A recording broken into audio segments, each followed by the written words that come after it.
les 10 erreurs courantes dans la rédaction d'un mémoire de santé publique. À la fin de cette vidéo, tu sauras quelles sont les 10 erreurs qu'il ne faut pas commettre lorsque on rédige un mémoire de santé publique et ça t'aidera à mieux te préparer.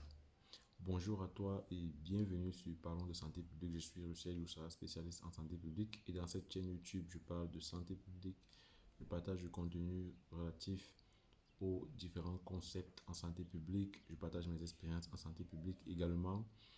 Je partage l'actualité sanitaire. Bref, ici, on apprend davantage en ce qui concerne la santé publique. Donc, si tu es étudiant, si tu es professionnel de la santé, ou alors si tu t'intéresses simplement aux questions de santé publique, je t'encourage à t'abonner et à activer la cloche de notification pour être au courant à chaque fois qu'on publie une nouvelle vidéo. Alors, on a remarqué que beaucoup de personnes qui s'intéressent à la chaîne, c'est ceux qui sont généralement dans les études, ceux qui préparent leur mémoire en santé publique, ou alors ceux qui font dans la recherche. Et j'ai décidé donc de faire également certaines vidéos pour voilà, donner certains conseils à ceux qui préparent un mémoire de santé publique. Et aujourd'hui, on va essayer de voir quelles peuvent être les erreurs principales à éviter. Je vais vous donner les 10 erreurs, ok, qu'on fait, que les étudiants font généralement lorsqu'ils préparent le mémoire de santé publique. Donc, on va commencer avec la première erreur. La première erreur qu'on fait généralement, c'est la mauvaise gestion des références bibliographiques. Ça, c'est une erreur qui est absolument fréquente. Je pense que si vous avez déjà eu à évaluer un mémoire de santé publique, vous avez remarqué cela, c'est-à-dire la référence bibliographique généralement est pratiquement incohérente. Okay? Il n'y a pas un bon système de référence. Lorsque vous n'utilisez pas des outils appropriés pour la référence de de vos travaux, alors vous ne pourrez pas faire ou rédiger un travail scientifique. Donc, ce qu'il faut savoir déjà, c'est que lorsque vous faites votre référence scientifique, vous devez déjà savoir quel est le style de citation que vous devez faire. Généralement, il y a deux styles qui sont les plus connus, le style APA et le style Vancouver. Vous devez vous chercher à avoir les informations sur quel est le style que votre université utilise. Et il y a généralement des tutoriels qui sont explicités là-dessus. Et voilà, vous pouvez être sûr de bien mentionner votre référence si vous utilisez des logiciels appropriés. Ok, on a fait une vidéo ici où on parlait par exemple du logiciel Mendeley qui est très facile à utiliser. Vous pourrez utiliser ce genre de logiciel pour être sûr de citer vos références de manière claire, de manière exacte. Donc ça, c'est la première erreur. Et voilà, si vous comptez publier votre travail, vous n'avez pas le droit de faire des erreurs pour pour les références de vos travaux. Donc, il y a également des logiciels comme Zotero, EndNote que vous pouvez utiliser. Si vous le souhaitez, on pourra faire d'autres tutoriels pour expliquer comment est-ce qu'on utilise ces différents logiciels.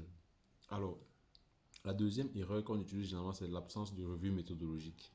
L'absence de revue méthodologique, c'est absolument catastrophique. Si vous n'avez pas une bonne rigueur méthodologique dans votre travail, alors ça ne servira à rien. Vous allez perdre des ressources énormes pour chercher à avoir des résultats, alors que la méthodologie que vous avez utilisée n'est pas absolument voilà, adaptée ou appropriée. Donc, ce que vous devez savoir, c'est que la méthodologie, c'est le cœur de tout travail scientifique et donc le cœur de tout mémoire scientifique en santé publique. Donc, vous devez justifier le choix d'une méthodologie, la méthodologie que vous utilisez. Pourquoi est-ce que vous utilisez cette méthodologie au lieu d'une autre, ok? Lorsque vous le faites, vous montrez déjà que vous avez fait une sorte de tri, une sorte de regard panoramique sur les différentes méthodologies qui existent. Et donc, vous choisissez celle qui semble le plus appropriée à vos objectifs. Donc, il est très important de choisir, par exemple, la méthodologie appropriée en fonction de, de vos objectifs, les objectifs que vous êtes assignés dans le cadre de votre travail. Donc, si vous faites par exemple, si vous avez des objectifs, par exemple, qui recherchent, par exemple, les facteurs de risque, ok, d'un problème de santé, vous n'allez pas adopter une méthodologie voilà, qui va vous faire mettre en place une étude qualitative. C'est-à-dire que la méthodologie que vous adoptez doit être en corrélation et appropriée aux objectifs de recherche que vous avez, ou alors aux questions de recherche que vous avez formulées plus haut. Donc ça, c'est très important de bien noter que votre rigueur méthodologique est au beau fixe. Alors, la troisième erreur ici, c'est les problèmes de cohérence dans votre plan de travail. C'est-à-dire, il faudrait que votre travail soit assez cohérent. C'est-à-dire, qu'il y ait des suites logiques. Ok? C'est-à-dire que si vous faites, par exemple, vous avez posé, par exemple, votre question de recherche. Ok? Et ça, c'est le premier élément qui va susciter l'interrogation. C'est-à-dire, vous avez posé votre contexte, vous décrivez le contexte, vous ressortez les problèmes, vous ressortez la problématique, ensuite vous ressortez les questions de recherche qui vous interpellent, pour quelles sont les questions auxquelles vous voulez répondre. Ensuite, vous allez donc vous poser les objectifs. Il faudrait qu'il y ait une certaine cohérence, qu'on voit comment est-ce qu'on quitte du problème, on vient aux questions de recherche que vous vous posez. Il faudrait que ce soit cohérent. Et après les questions, il y a également les objectifs. Cela doit être cohérent. Après les objectifs, en fonction du type de recherche que vous allez mener, vous allez adopter des hypothèses d'études. Et lorsque vous avez vos hypothèses, vous devez donc ressortir maintenant la méthodologie que vous allez utiliser pour répondre à vos objectifs, pour atteindre vos objectifs. Et il faudrait qu'on voit une cohérence dans ça. Donc, mais beaucoup, généralement, se perdent un peu. Et s'il n'y a pas cette cohérence-là, alors votre mémoire, généralement, ne peut pas être acceptée. Donc, vous devez vous assurer d'avoir un travail qui soit assez cohérent. OK? Alors, la quatrième erreur, c'est au niveau de l'analyse des données. Généralement, l'analyse des données se fait de manière superficielle. Ce qu'il faut savoir, c'est que si vous ne faites pas une bonne analyse des données, alors vos résultats ne serviront à rien parce qu'on ne pourra pas utiliser vos résultats comme cela se doit. Donc, c'est très important de faire en sorte que votre analyse soit euh, assez profonde. Ok? Et pour le faire, vous pouvez déjà utiliser voilà, vous pouvez vous faire accompagner par ceux qui ont de l'expertise là-dessus. Et je profite justement pour vous faire savoir que nous, à Parlons de santé publique, on a une équipe d'analyse des données. Donc, si vous avez besoin des personnes qui vont analyser vos données, vous pouvez nous contacter. Et voilà, vous pouvez soit faire un commentaire sur cette vidéo, soit nous écrire dans notre adresse Gmail. Et voilà, on pourra mettre à votre disposition une personne qui est spécialisée dans l'analyse des données. Donc, ça, c'est très important. Vous devez vous assurer de faire une analyse des données qui soit assez professionnelle pour pouvoir avoir des résultats exacts. Donc, ça, c'est un point que vous devez noter, qui est très important. Alors, le cinquième problème, ok, la cinquième erreur qu'on fait généralement, et ça, c'est très, très régulier, c'est le problème de plagiat.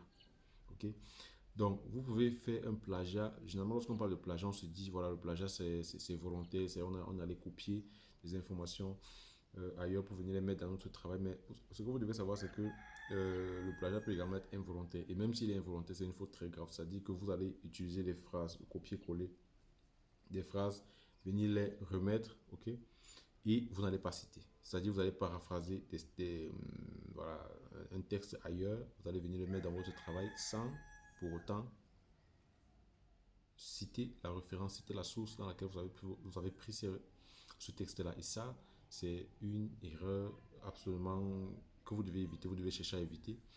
Et voilà. Donc, si vous reprenez un mot, si vous reprenez une définition ici d'un manuel sans mettre les sources, ça, c'est du plagiat. Vous devez chaque fois mettre les sources, vous assurer de mettre les sources. Parce que si vous ne mettez pas les sources, on pensera que vous voulez vous approprier cette phrase alors que cela avait déjà été défini par une autre personne. Donc ça, c'est très important. Alors, la sixième erreur, c'est l'absence de revue de littérature approfondie. Vous savez, lorsque vous faites votre recherche, vous apportez quelque chose de nouveau. Et lorsque vous voulez apporter quelque chose de nouveau, vous devez ressortir déjà ce qui a été fait et afin de montrer l'ajout que vous apportez dans ce qui a été fait. Donc, si vous ne faites pas une revue de littérature approfondie, vous ne pourrez pas véritablement montrer en quoi est-ce que vous avez apporté quelque chose. Vous ne pourrez pas montrer que votre recherche a été originale. Vous ne pourrez pas ressortir le plus que vous apportez dans la communauté scientifique. Donc ça, c'est très important. Vous devez vous assurer de faire une revue de la littérature qui soit assez approfondie. Vous devez mentionner les études qui ont été faites sur le domaine sur lequel vous travaillez. Vous devez utiliser les bases de données pour faire cette recherche. Là, vous devez utiliser par exemple PubMed, Google Scholar. On a fait déjà sur cette chaîne des vidéos là-dessus. Je vous invite à aller les regarder. Donc, vous devez vous assurer de faire une revue de la littérature qui soit assez bien. Et ça, justement, si vous souhaitez publier votre mémoire, comme ça devrait être le cas pour tout le monde, si vous n'avez pas une revue de la littérature qui soit assez bien structuré, alors vous ne pourrez pas publier au travail. Parce que pour publier, vous devez faire une revue de la littérature en bonne et due forme. Alors, la septième erreur ici, c'est la formulation peu claire et les jargons excessifs. C'est quoi? Lorsque vous ne formulez pas vos phrases de manière assez claire, de manière assez concise, ok? Ou alors lorsque vous utilisez un jargon excessif, vous utilisez des gros mots, entre guillemets, comme on le dit généralement, vous avez de fortes chances que voilà, vous n'allez pas vous faire comprendre, ok? On ne pourra pas comprendre ce que vous voulez dire, où est-ce que vous voulez aller. Et lorsque celui qui vous lit n'arrive pas à vous comprendre, ça c'est un véritable problème. Donc, vous devez écrire de manière simple, vous devez écrire euh, de manière vraiment explicite, de telle sorte que lorsqu'on vous le lit, on puisse exactement comprendre ce que vous faites. Donc, ça, c'est un élément très important sur lequel vous devez prêter attention, d'écrire de manière assez claire, éviter les formulations et des jargons excessifs. Ok, ça, c'est très important. Alors, la huitième erreur, et moi, j'aurais même dû commencer par cette erreur-là, c'est les objectifs de recherche mal définis. Si vous ne définissez pas votre objectif de recherche de manière assez claire, alors ça, c'est une erreur primordiale. Ok, vous devez absolument essayer d'avoir votre objectif de recherche assez clairement défini. Ok, c'est-à-dire que vous devez vous assurer que vos objectifs soient SMART. Ok, c'est-à-dire spécifique, mesurable, atteignable, réaliste, temporel, afin d'être sûr que votre objectif peut être mesuré. Ok, que vous pourrez facilement à la fin de votre travail dire si vous avez atteint votre objectif. Donc ça, c'est un élément très important. La formulation de votre objectif doit répondre au, euh, à la smarticité, si on peut le dire comme ça. Alors, le neuvième, c'est la sous-utilisation des annexes et des figures. Si vous n'incluez pas les tableaux, si vous n'incluez pas les graphiques en annexe pour appuyer les résultats de votre étude, ça peut limiter la compréhension de celui qui va vous lire. Ok, vous devez présenter vos résultats de manière en forme de tableau, parce que lorsque c'est uniquement en forme de texte, c'est difficile pour qu'on puisse comprendre ce que vous dites. Ok, vous devez les ajouter généralement dans les tableaux. Et lorsque vous avez ajouté une information dans le tableau, vous devez avoir une liste des tableaux, une liste des figures, de sorte que lorsqu'on vous lit, on puisse être assez situé. Donc, vous devez absolument éviter cette erreur-là. La dernière erreur ici, c'est l'erreur de rédaction et les fautes d'orthographe. Je pense qu'on a fini par l'erreur qui est aussi la plus commode, c'est les fautes d'orthographe qu'on va généralement mettre dans notre travail. C'est-à-dire, on écrit, on se dit, c'est notre encadreur qui va corriger nos fautes. L'encadreur n'est pas là pour corriger nos fautes. Ok, on doit s'assurer d'écrire de manière assez voilà, de manière à ce qu'il n'y ait pas de faute, de sorte que voilà, celui qui vous lit n'a pas à noter à chaque fois les fautes que vous faites. Donc, euh, ça, c'est les 10 erreurs que vous devez éviter lorsque vous faites votre mémoire. Et si vous évitez ces 10 erreurs-là, vous êtes sûr que vous aurez un mémoire de santé publique qui soit assez original, qui soit bien écrit et qui soit susceptible d'être publié. Alors, est-ce que vous pensez qu'il y a d'autres erreurs qu'on aurait pu citer? Est-ce que vous souhaitez qu'on s'attarde, on s'appesantisse de manière assez spécifique sur une erreur qu'on a citée? Je vous invite à me dire ça en commentaire. Nous, on se revoit pour une prochaine vidéo. Sentez-vous bien.